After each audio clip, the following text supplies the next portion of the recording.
Ça fait maintenant depuis leur sortie que je voulais tester les CPU de 12e génération de chez Intel. Et après pas mal d'attentes, MSI me permet aujourd'hui de tester le 12700K, histoire de me faire une première expérience avec la nouvelle génération de CPU Intel qui change un petit peu des CPU traditionnels. Pourquoi un i7, vous allez me dire, et pourquoi pas tester avec un i9? Parce que j'ai qu'un 5800X, pas un 5900X, et encore moins un 5950i.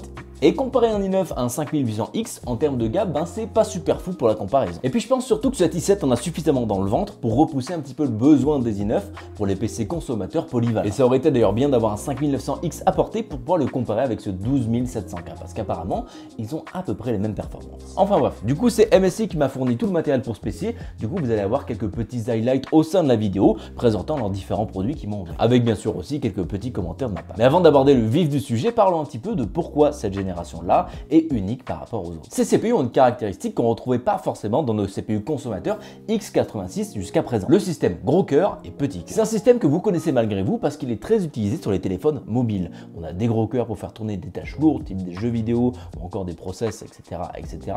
Et on a des petits cœurs pour faire tourner de manière un peu plus efficace les tâches du quotidien sans drainer toute la batterie. Mais ici avec Intel, c'est pas forcément l'économie de la batterie de votre ordinateur fixe qui va les intéresser parce qu'on est branché sur secteur. Mais c'est plutôt la marge supplémentaire que permettent de libérer ces petits cœurs sur les gros cœurs et aussi de pouvoir les renforcer dans des tâches qui nécessitent d'avoir plus de cœurs. Et d'ailleurs, Intel fait référence à ça comme des P-Core, donc Performance Core, ceux qui sont vraiment là pour faire le gros du travail, les cœurs comme on les connaît jusqu'à présent. Ainsi que les E-Core qui sont dits efficients, donc moins puissants, mais dédiés à des tâches annexes ou complémentaires à celles qui sont déjà sur les P-Core. Donc en soi, cette architecture n'est pas vraiment là pour changer les choses en gaming, parce que les P-Core vont s'occuper à peu près de tout à ce niveau-là. Mais la vraie partie intéressante, c'est le multitâche, parce qu'on gagne en flexibilité avec ces E-Core et aussi en prix, parce que c'est pas aussi difficile de rentrer des E-Core dans un processeur que de rentrer des P-Core. Donc la fabrication est plus simple, donc moins coûteuse pour le producteur. Cette génération, c'est aussi les premiers CPU avec du Intel 7 qui change un petit peu du 14 nanomètres, ce qui tirait un petit peu en longueur et ce qui va certainement faire beaucoup de bien à ces CPU. Mais plus globalement, je suis content de voir revenir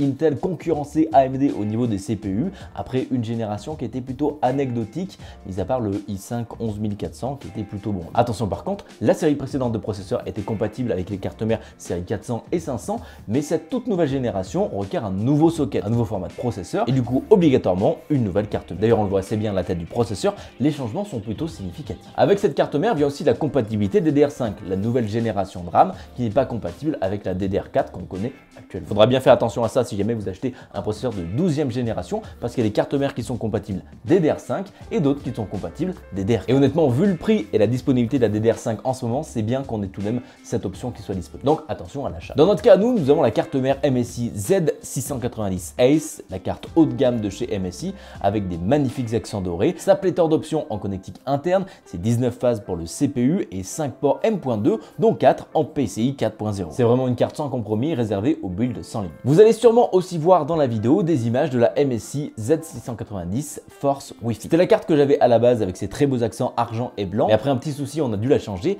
c'est des choses qui malheureusement arrivent. Donc si vous voyez la carte mère changer en plein milieu de la vidéo, c'est tout à fait normal. C'est vraiment deux cartes mères de bonne facture et à raison parce que c'est des modèles qui sont assez haut de gamme et qui commencent à 435 €. Et de toute façon, de manière générale, cette génération comme la génération précédente, les cartes mères sont très chères. Quand on se dit quand même que 200 € c'est du premier prix pour les cartes sous ce chipset, et bien ça fait mal et il faut bien le prendre en compte, surtout si c'est votre premier PC que vous allez monter. Pour tester cette nouvelle génération, j'utilise mon protocole classique pour pouvoir réutiliser les données des anciennes générations comme le 11900K ou encore le 10850K que j'avais à disposition. Par contre, ça sera uniquement pour les benchmarks du type productivité parce que pour les benchmarks jeux vidéo, on a une carte graphique qui est un peu plus puissante ici, qui est la RTX 3070 Ti Supreme X de chez MSI, qui va nous permettre de beaucoup plus exacerber les différences que notre 3060 habituel. Tous les tests ont été réalisés avec Windows 10 et les dernières mises à jour pour s'assurer que les cœurs fonctionnent de la meilleure manière possible et ne soient pas bridés par quoi que ce soit. J'ai pas encore fait les tests sur Windows 11, ce sera très certainement le sujet d'une autre vidéo où on voit si ça vaut vraiment le coup de passer de Windows 10 à Windows 11 juste pour avoir de meilleures performances sous Intel. Ou est-ce que c'est un peu de l'un? Comme dit précédemment, on rajoute aussi un 5800X de AMD pour faire la comparaison avec la gamme équivalente de chez AMD, même si aujourd'hui on n'est plus dans la même gamme de prix, mais à la sortie c'était à peu près la même chose. Mais aujourd'hui en termes de prix, ce 5800X se compare plus à un 12600K 12700K qu'un 12700. La configuration Intel a été montée pour l'occasion dans un boîtier MSI Velox 100R qui est visuellement attractif, mais trop cher à mon goût par rapport à la qualité attendue pour 170 €. À ce prix-là, je trouve qu'il y a beaucoup de choses qui me dérangent là-dessus et je le verrai plus aux alentours des 120 € plutôt que 160. Et par contre, une chose qui vaut le coup dans ce PC, c'est les alimentations MSI. Elles sont relativement peu connues, mais de très bonne qualité et bien conçues. La ligne des A650, 750 et 850 GF, vous pouvez y aller les yeux fermés si vous avez une bonne offre ou un bon. Par contre, attention, c'est une alimentation multirail. Il faudra bien aller se renseigner dans le manuel sur comment connecter votre GPU, etc. et des choses comme ça pour éviter de surcharger un rail sans le vouloir. Mais je vous rassure, c'est très simple, c'est expliqué dans le manuel. C'est juste savoir dans quelle prise brancher quel connecteur. Le tout sera refroidi par le All-in-One Motor Cooling S360 de chez MSI. Refroidissement qui aura une vidéo dédiée pour vraiment savoir ce qu'il vaut sur un test standardisé, comme ceux qu'on fait habituellement. Mais bon, c'est le haut de gamme de chez MSI avec un petit écran dessus, des ventilateurs orientés silence. Il a par contre la particularité d'avoir été spécialement conçu pour les CPU de Intel et d'assurer une couverture maximale de l'IH, qui est au final plus long et moins concentré que les générations précédentes. Mais bon, en tout cas, ce refroidissement a été très largement suffisant pour notre 12700K dans les tests qu'on a pu faire dans cette vidéo. En ce qui concerne le gaming, je vais la faire relativement courte, car le 12700K est globalement un peu meilleur dans tous les jeux, sauf CSGO, où il est en moyenne une dizaine de frames derrière. Ce qui n'est pas énorme, mais c'est un des seuls jeux qui se comporte un petit peu différemment des autres. Je voulais aussi à la base tester sur plus de jeux tels que Warzone, mais après la nouvelle mise à jour, ils ont tout simplement enlevé la map d'entraînement que j'utilisais pour faire mes benchmarks et où je pouvais faire des choses qui se ressemblaient à chaque fois, et du coup avoir des résultats valides. Et Assassin's Creed Valhalla a décidé de dropper une mise à jour de 78 Go le jour où j'ai voulu tester le jeu. Et bien sûr, avec impossibilité de lancer le jeu si j'avais pas mis à jour. Donc j'étais pas vraiment aidé en termes de bench dans cette catégorie, mais globalement, les deux CPU vont se comporter à peu près de la même manière et avoir à peu près les mêmes performances. C'est pas là où on va avoir une véritable différence entre les deux. En parlant de différence sur les benchmarks de productivité, c'est là où on en a des belles. En commençant par Cinebench, on peut voir que Intel est bien loin devant tout le monde, même la précédente génération de vrais i9 avec le 10850K. À titre de comparaison ici, le 5900X fait autour de 8400 et 8600 points dans les tests que j'ai pu voir. C'est quand même très proche de cet i7 là. En termes de single core, on voit très clairement l'évolution par contre ici avec un score allant chercher plus de 700 points en format stock. Je précise tout de même que le CPU et la carte mère sont restés vraiment au format d'usine avec seulement l'XMP d'active. On continue avec de la compression et décompression avec 7zip où en décompression le processeur est très bon mais un score beaucoup moins intéressant pour ce qui est de la compression. En encodage vidéo, le processeur n'est clairement pas mauvais avec seulement 270 secondes pour le rendu de la vidéo 4K, ce qui est tout de même très rapide pour ce genre de processus. Dans Blender, on vient confirmer ce qu'on a vu juste avant avec un temps bien en dessous du 5800X mais aussi du 10850K qui lui aussi a 20 frames. Donc en termes de productivité, cette nouvelle génération de Intel vient remettre les pendules à l'heure avec des performances n'étant pas au niveau des gammes R7 mais plutôt des gammes R9. Pour un processeur qui est censé se comparer plutôt à un R7 5800X plutôt qu'un R9 5900X. Donc ça en fait quand même des outils qui sont redoutables. Enfin, les derniers tests de ce benchmark, ça va être l'utilisation en stream qui est un cas de plus en plus courant chez les utilisateurs PC. Donc on a lancé un stream sur Twitch en 1080p 60 fps avec un CBR de 600 kbps par seconde et l'encodeur X264 directement sur le CPU avec le preset FATS. Le but derrière tout ça, c'est de voir la perte de performance sur le jeu qu'on a et comment le stream réagit, si c'est encodé correctement ou est-ce qu'il y a beaucoup de problèmes. Le premier jeu qu'on a testé, c'est CSGO, qui est relativement léger au niveau des ressources. On va voir que la propension de frames perdus est beaucoup plus présente sur le 5800X, ce qui est plutôt logique au final parce que ce processeur 5800X est moins puissant pour les tâches de production. Quant au i7, la perte est moins importante, mais on perd tout de même près de 10% sur les benchmarks. Niveau stream, mis à part des frames perdus à cause de ma connexion approximative en 4G, tout est resté relativement fluide avec seulement 0,2% de frames perdus au niveau de l'encodage sur une session d'à peu près 5 minutes. Sur Tomb Raider, le jeu est un peu plus gourmand en ressources, la différence est un peu plus flagrante où sur le 5800X on perd en performance mais aussi en fluidité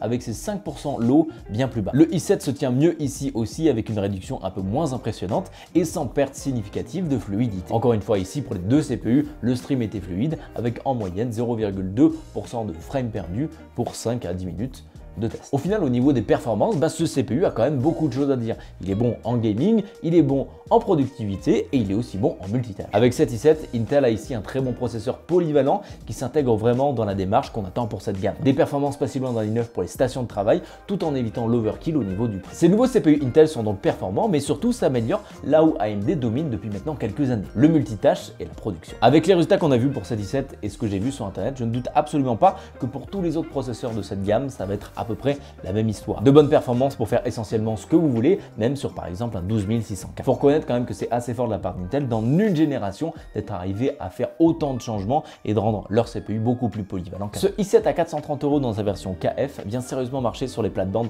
du 5900X qui lui coûte 80 à 100 € plus cher dans les prix actuels. Mais avec la sortie de ces processeurs et la disponibilité sur le marché de ceux-ci, je pense que le 5900X va pas tarder à baisser un petit peu en prix pour se rapprocher de celui. C'est important aussi de voir ce que AMD nous réserve avec leur 3DV cache qui devrait arriver normalement pour le CES 2022, ce qui est, si je ne m'abuse, dans 1 ou 2 semaines, je sais pas, donc on sera relativement vite à quelle sauce on sera mangé là-dessus. Donc tout ça combiné d'ici peu, ça devrait nous donner un segment qui est très compétitif au niveau des CPU. Donc si vous pouvez attendre quelques semaines avant d'acheter un PC ou prendre votre décision, eh ben je le conseille vivement pour être sûr de prendre la bonne décision. La seule vraie chose que j'aurais à reprocher à Intel, c'est le prix de ses cartes mères pour cette génération. À 200 € sur les premiers prix des cartes mères Z690 permettant d'overclocker, ça augmente quand même considérablement le prix du build, ce qui fait que Intel est beaucoup moins compétitif à cause de ça. Avec des cartes mères décentes à partir de seulement 300 €, ça fait quand même une addition plutôt salée quand on voit qu'on peut trouver des cartes mères qui sont très bonnes à 200 € sur des chipsets B550 de chez AMD. Mais bon, après c'est quelque chose qui est assez récurrent sur les dernières générations d'Intel